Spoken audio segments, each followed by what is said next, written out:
আপনারা আপনার আদরের সন্তানটাকে নিয়ে প্রতিদিন ঘুরতে যাচ্ছেন, ছুটির দিন হলেই আপনারা তাকে হলিডেতে বাইরে নিয়ে বেড়াতে যাচ্ছেন, খুব আদর করে খাওয়াচ্ছেন। কি খাওয়াচ্ছেন? পিৎজা খাওয়াচ্ছেন, ফাস্টফুড খাওয়াচ্ছেন, এবং দেখা যাচ্ছে যে বাসায় থাকলেও মুড়ি চানাচুর খাচ্ছেন, পিৎজা চানাচুর বা চিপস খাওয়াচ্ছেন, বা এর সাথে কি করছেন? অতিরিক্ত লবণ আবার মিশিয়ে নিচ্ছেন।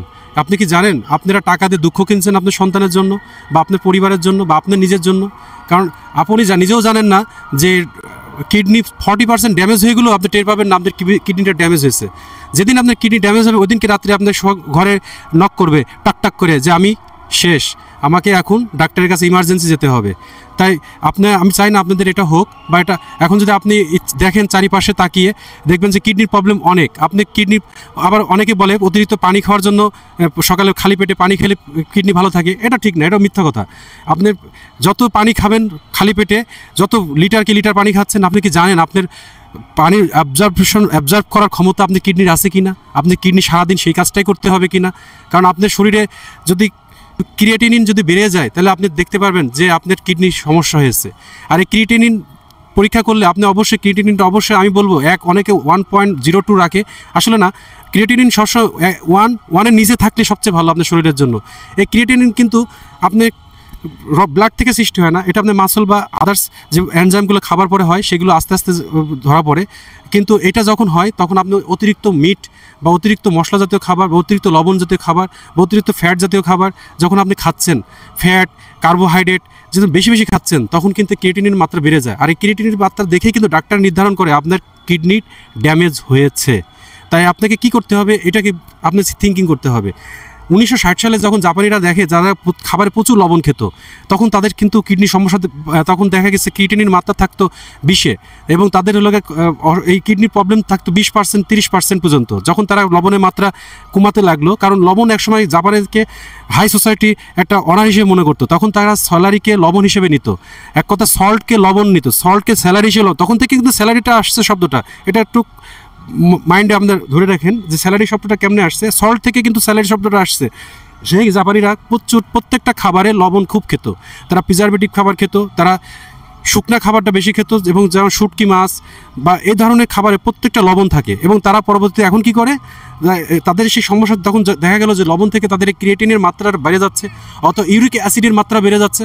ইউরিক অ্যাসিডের মাত্রা বেড়ে গেলে পা ফুলে যায়, দেখা যায় অনেকে পা ভারী হয়ে যায়। কিডনি যে সিমটমগুলো চোখের কাছে, এবার আমি বলি কিডনি সিমটমগুলো আপনারা সচরাচর দেখতে পাবেন: চোখের গুঁড়া ভারী হয়ে যাওয়া, পা ফুলে যাওয়া, খাবার অনীহা, খাবার খেতে না চাওয়া, তারপর অবিসিটি বেড়ে যাওয়া, মানে মোটাপা বেড়ে যাওয়া। এগুলো কিন্তু অনেক এছাড়া অনেক রকম সিমটম আছে যা ধরা যায় না। তবে এটা সত্য যে কিডনি আপনার 40% ড্যামেজ হয়ে যাওয়ার পরে আপনি কিডনিটাকে রিকভার করতে পারবেন এমন তো না যে পারবেন না, পারবেন। তবে আপনাকে খাবার দাবার এবং কিছু এক্সারসাইজ আপনাকে করতে হবে। আর সেই জন্য আমি আজকে আপনাকে যে 5টা এক্সারসাইজ দেখাবো, আমার সাথে অবশ্যই একসাথে বসে আপনারা প্র্যাকটিস করবেন। এবং এই 5টা এক্সারসাইজ করলে যদি আপনার কিডনি অবশ্যই ভালো হবে। এবং সাথে সাথে আপনারা পানি খাওয়ার আমি একটা এপিসোড করছিলাম কতটুকু পানি খাবেন, তারপরেও বলি আপনাদের শরীরই বলে দেবে আপনার কতটুকু পানি লাগবে। আমি সাধারণত বলি ওজনকে 30 দিয়ে ভাগ দিলে আপনি যে ইকুয়েশনটা সেটা খান, কিন্তু তাও না। আপনি যখন খাবার পানি দরকার হবে আপনার শরীরই বলে দেবে পানি দরকার। আপনি হাতের কাছে পানি থাকলে যখন গলাটা শুকিয়ে যাবে ঠিক তখনই পানি খান। অতিরিক্ত পানি খাওয়ার দরকার নাই। অতিরিক্ত পানি খেলে কি হয়, না খেলে কি হয়, আপনি পানিটা তো যে খাবারটা খাচ্ছেন সেই খাবারটাকে খাবারটা পৌঁছায় দিচ্ছে রক্তে, তা সেই কাজটা করে থাকে। তা সেই কাজটা আপনি যখন ক্ষুধা লাগবে, তৃষ্ণার্ত হবেন, তৃষ্ণা ঠিক তখনই পানি খান। এছাড়া আমি বলবো কিছু খাবার আছে রেগুলার আপনারা নিয়মিত অভ্যাস করুন। সেটা হচ্ছে যেমন কিউকাম্বার, শশা আমাদের কিডনির জন্য খুবই উপকার। শশা, ফুলকপি, বাঁধাকপি, এগুলো অবশ্য টমেটোটা একটু ক্ষতি করে, টমেটোটা একটু কম খান। এছাড়া যে বাঁধাকপি, শশা এগুলো বেশি খান। এগুলো খেলে আপনার কিডনির অনেক উপকার দেবে। এছাড়া আপনি শালগম খেতে পারেন, এছাড়া খেতে পারেন বিট, এই জাতীয় খাবারগুলো আপনার খুবই উপকার দেবে। আমার এই ভিডিওটা দেখে যদি ভালো হয় তা আপনার সতর্ক আবার বলছি, অতিরিক্ত খাবারের সাথে কাঁচা লবণ খাবেন না, এতে প্রেশার বেড়ে যাবে। আপনি হাই প্রেশার যখন বেড়ে যাবে কিডনির উপর তখন প্রেশার পড়বে, হার্টের উপর প্রেশার পড়বে, হার্ট এবং কিডনি, তখন আপনি দেখা যায় প্রত্যেকটা অর্গানের উপর প্রেশার পড়বে। তাই জন্য আমি আপনাকে বারবার বলছি কাঁচা লবণটাকে খাবেন না। প্রেশারটাকে যতটুকু পারেন নিয়ন্ত্রণে রাখার চেষ্টা করবেন, প্রেশারটা যাতে না বাড়ে সেজন্য আপনি অবশ্যই প্রাণায়াম করবেন। আমি আপনি কয়েকটা প্রাণায়াম দিয়েছি, ভিডিওটা দেখে নেবেন। প্রেশারটাকে নিয়ন্ত্রণ রাখলে অ্যাসিডিটিকে যদি কমাতে পারেন, অ্যাসিডিটি কমানোর জন্য আমার কয়েকটা ব্যায়াম আছে, সেটা দেখে নেবেন। তার আগে বলে নিই, আমার এই ভিডিওটা দেখে যদি ভালো লাগে অবশ্যই আপনাদের বন্ধু বানিয়ে নেবেন, আমাকে সাবস্ক্রাইব করবেন এবং শেয়ার করবেন এবং ভালোবাসা দিয়ে সাথে থাকবেন, যাতে নেক্সট এপিসোডটা হলে আপনার নোটিফিকেশন আসে। তার জন্য যে সবচেয়ে ফার্স্ট আমি যে ব্যায়ামটা দেখাবো সেটা হচ্ছে পশ্চিমোত্তান আসন। এই আসনটা যদি আপনি সঠিকভাবে করতে পারেন, অনেকে কার্টুন দেখে আসলে হয় না, মানুষের দেহ আর কার্টুন এক নয়, কার্টুনকে ফলো করে। আসলে আপনি মানুষকে ফলো করুন এবং যে লোকটা প্রপারভাবে পারে তারটা ফলো করুন। অনেকে পারে না, এই এতটুকু দেখায় যে এটা হচ্ছে পশ্চিমোত্তান আসন। আসলে পশ্চিমোত্তান আসন এটুকু না, পশ্চিমোত্তান হচ্ছে দুটাকে বুকটাকে পার সাথে লাগিয়ে রাখতে হবে, এটাই হচ্ছে পশ্চিমোত্তান আসন। আপনি প্রথমে ট্রাই করুন কীভাবে করবেন। জাস্ট বুকটাকে সামনের দিকে নিন, হাত দুটো পাশে রাখবেন, ঠিক এইভাবে ধীরে ধীরে 2 হাত কানের পাশে নিয়ে নেন, উপরে তুলুন, তারপর ধীরে ধীরে কোমর থেকে নিচের দিকে নামাবেন, এভাবে পাটাকে ধরে আস্তে আস্তে বুকটা নামিয়ে দেবেন। এভাবে যতক্ষণ পারেন থাকুন, 15 থেকে 20 সেকেন্ড। ঠিক এভাবে ফার্স্ট টাইমই এভাবে আপনি উঠবেন। যদি ফার্স্ট টাইম না পারেন, আপনি ঠিক যতটুকু পারেন হাঁটুটাকে ফোল্ড করুন, ফোল্ড করে এভাবে পাটা ধরুন, ধরে ধীরে ধীরে পাটাকে ধীরে ধীরে এভাবে সামনে নিয়ে যান। যতটুকু টানতে পারেন, আপনি যদি না পারেন এতটুকু করুন।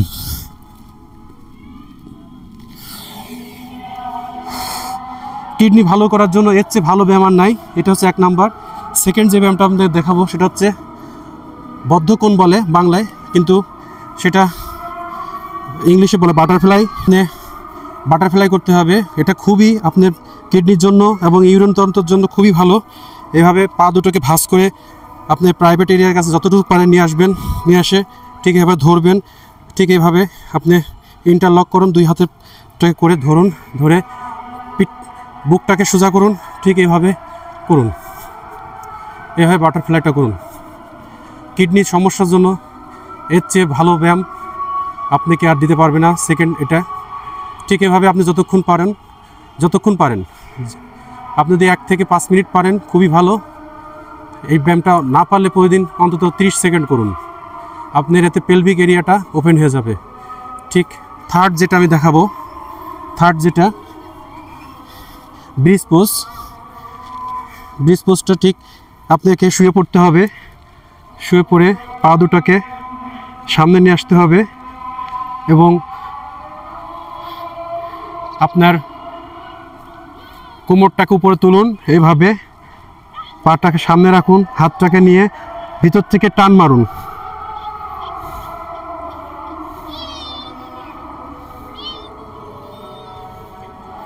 ঠিক এভাবে আপনাকে এই থার্ড এক্সারসাইজটা করতে হবে কিডনির উপকৃতের জন্য।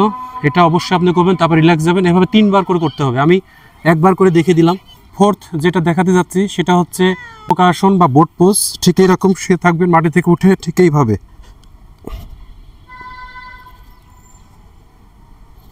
নৌকাসন বা বোট পোজ।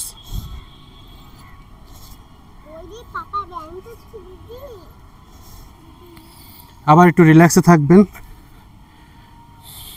আমি আবার দেখিয়ে দিচ্ছি নৌকাসন বা বোট পোজ।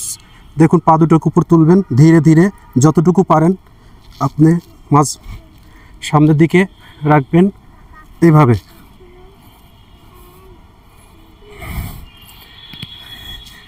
তারপরে আপনি অবশ্যই রিল্যাক্সেশন বা অবজারভেশন থাকবেন কিছু। যেটা আমি দেখাবো 5 নম্বর এক্সারসাইজ, যেটা কিডনির জন্য খুবই একটা মারাত্মক, সেটা হচ্ছে শবাসন।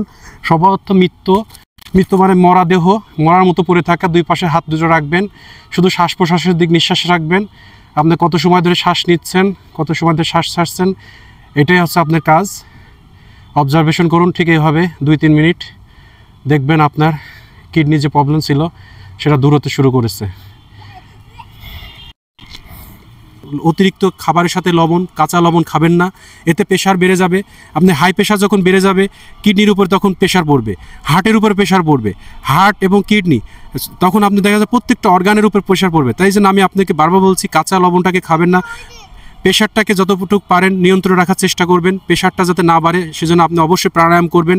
আমি আপনি কয়েকটা প্রাণায়াম দিয়েছি, ভিডিওটা দেখে নেবেন। প্রেশারটাকে নিয়ন্ত্রণ রাখলে, অ্যাসিডিটিকে যদি কমাতে পারেন, অ্যাসিডিটি কমানোর জন্য আমার কয়েকটা ব্যায়াম আছে, সেটা দেখে নেবেন।